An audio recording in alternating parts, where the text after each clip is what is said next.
বেনি মাধব, বেনি মাধব, তোমার বাড়ি যাব।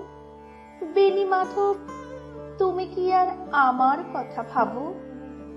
বেনি মাধব, মোহনবাসী তমাল তরুমূলে বাজিয়েছিলে, আমি তখন মালতী স্কুলে। ডেস্কে বসে অঙ্ক করি, ছোট্ট ক্লাস ঘর, বাইরে দিদিমণির পাশে দিদিমণির বর।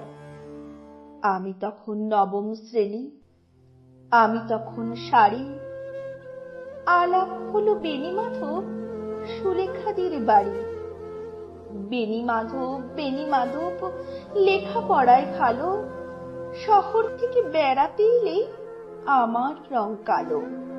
তোমায় দেখে এক দৌড়ে পালিয়ে গেছি ঘরে। বেনি মাধব, আমার বাবা